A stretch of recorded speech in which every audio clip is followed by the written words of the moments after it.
Hey guys, welcome to the SRH Recovery, the big blue Seattle Ring Hunter Recovery vessel. So here we go, we've got their registration on it.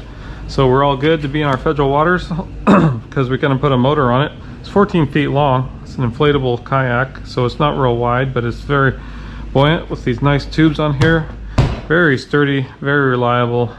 And so we've got just mounted our rod holder, which is going to be for our dive flag over the overhead here. So we just got that put on. So the very first thing, if we're going to load up, is we're going to go ahead and install this because of the amount of space there is. It simply just goes in, installed just like that.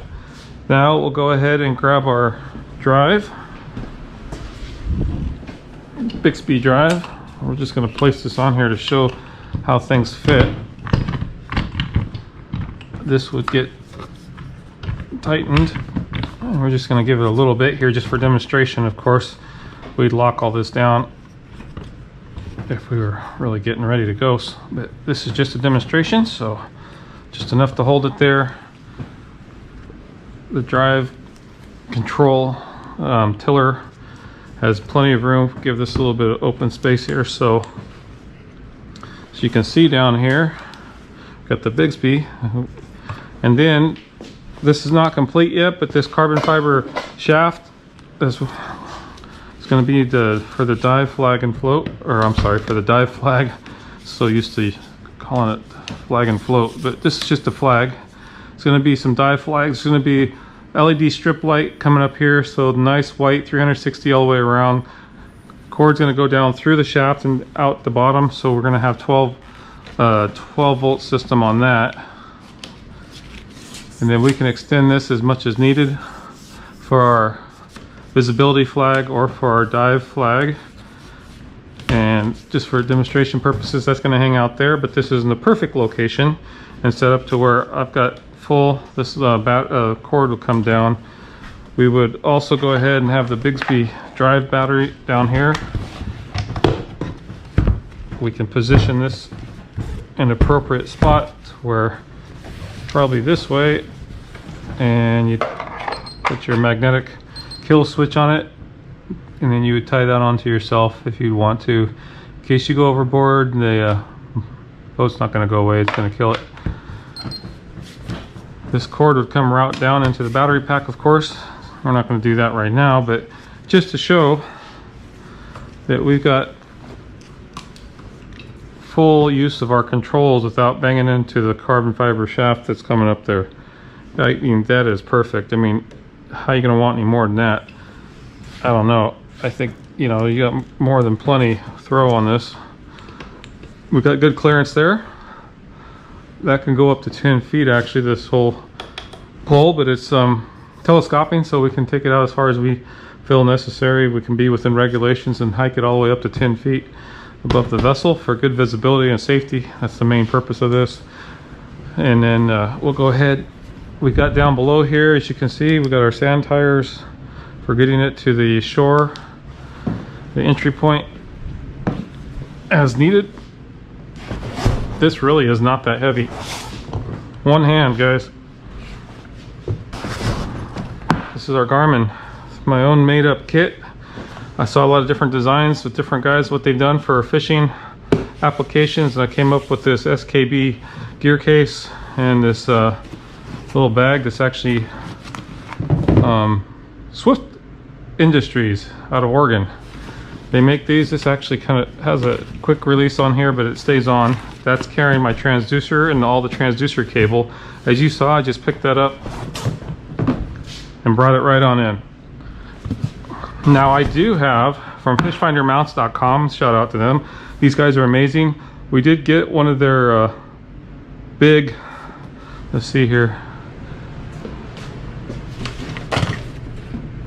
Right here, we do have their awesome mount. I mean, this thing is awesome, the design of these guys up there in Canada.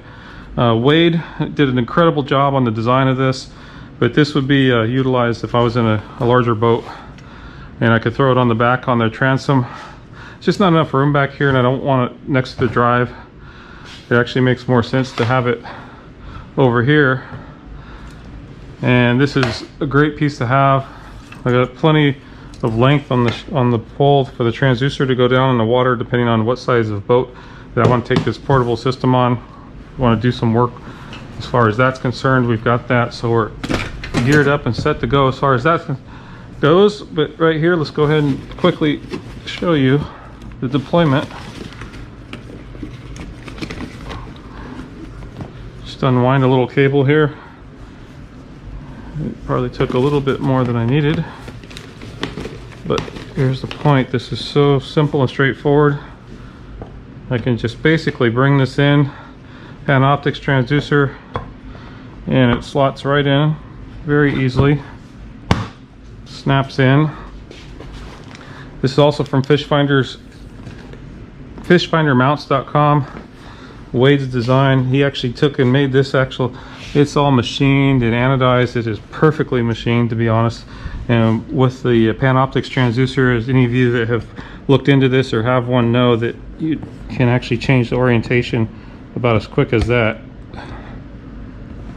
And now you got side view versus down view. So it's the forward looking and then down. So that's your two different options as far as orientation.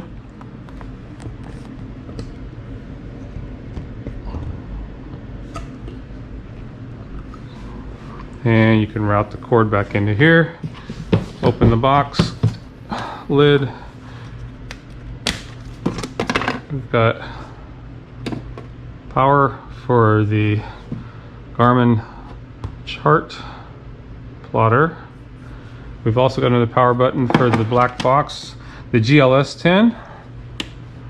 It's recommended to have two different power switches and to bring up your GLS 10 after you've booted up your chart plotter. It just gives you a better result. That's what they found. And then we have a Dakota Lithium 12 volt 10 amp battery pack in here that's supplying all this. And it's, like I said, it's all standalone.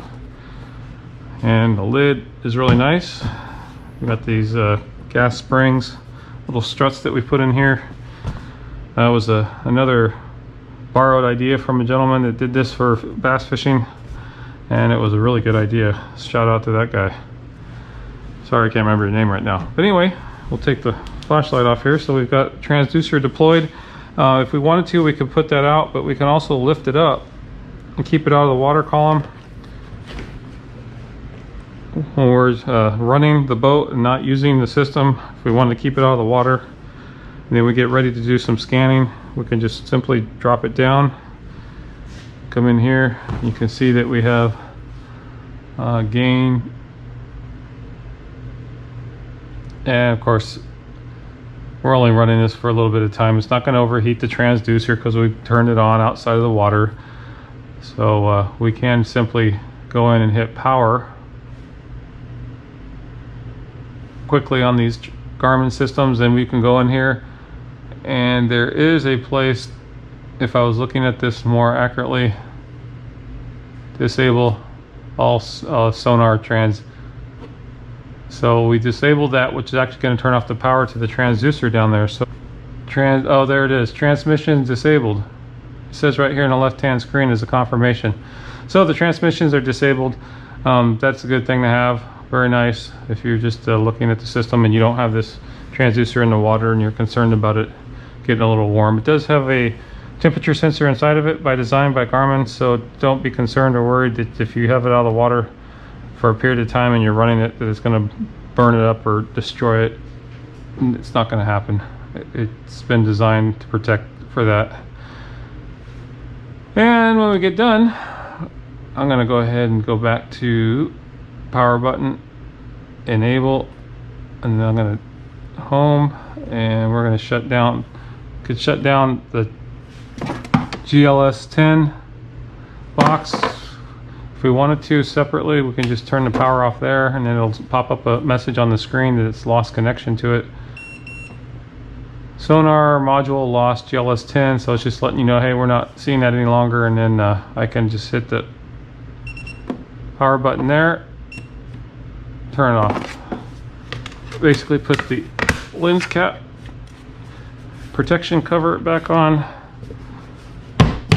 drop the lid, And now in this situation, I could leave this up if I wanted to, or I could just leave it underneath the water, get ready for the dive, and have the boat anchored off and tied off with a dive flag, appropriate dive flag, and the all 360 white light at the top of the pole.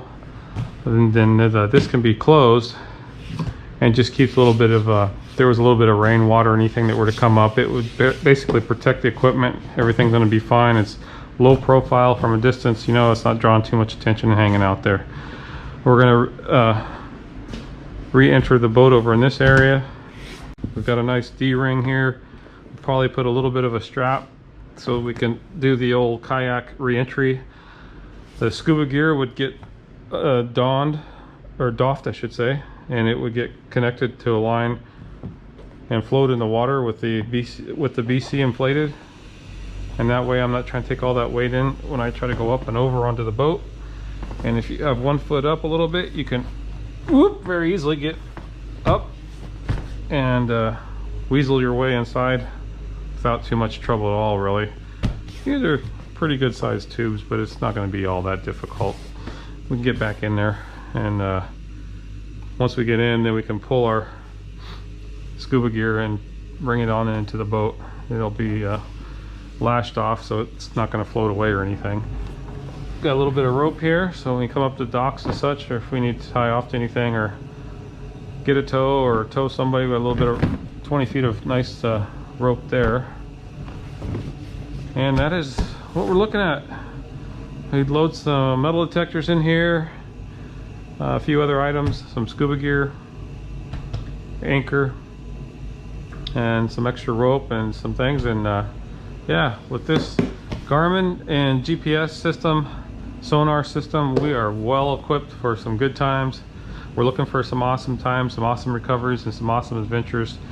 So once again, guys, you know how the drill goes. This is the Seattle Ring Hunter, and if you've lost anything in the Washington state area, in the land, the dry, the sand, the grass in your house or in your car, give me a call at 206-618-8194, and let's have a quick chat to discuss to see if I can come out and do a search for you. Also, big shout out and thanks to Chris Turner and the Ring Finders directory that he put up 11 years ago. He's pushing just under 500. We're actually combined have just under 500 recovery specialists across the country, international, some other countries as well. Predominantly, mostly in the US, but some other countries. Go out to the ringfinders.com and look for your local area. If you've lost something outside of Washington and you need some assistance, hop on there and get a recovery specialist to come out and help you guys out. This is going to be a lot of fun. It's been a long time waiting for all this to come together, and we just keep taking it one more step at a time and keep progressing with our skills and abilities and training and getting out there to get what we can to help people out. So until next time, don't lose anything, but if you do, give me a call and I'll give you some tips over the phone. Glad to talk to anybody about anything they've lost. You know, no obligations. We're just here to help you out. We've been focused on this for several years, and a lot of people and a lot of stories, and we know a lot of the common things that happen and the way things get lost, and some of the great tips we can share with you. Absolutely no problem at all. I don't even care if you're not in Washington State and you just need someone to consult with. Give me a call. I'll give you as much ideas and tips I can give you, and then we'll go and together as a team, we'll go find somebody in your local area to come help you if you need that level of assistance. So until next time, guys, cheers, stay safe. Happy New Year's 2021, and it's going to be a better year, everyone. It's going to be great.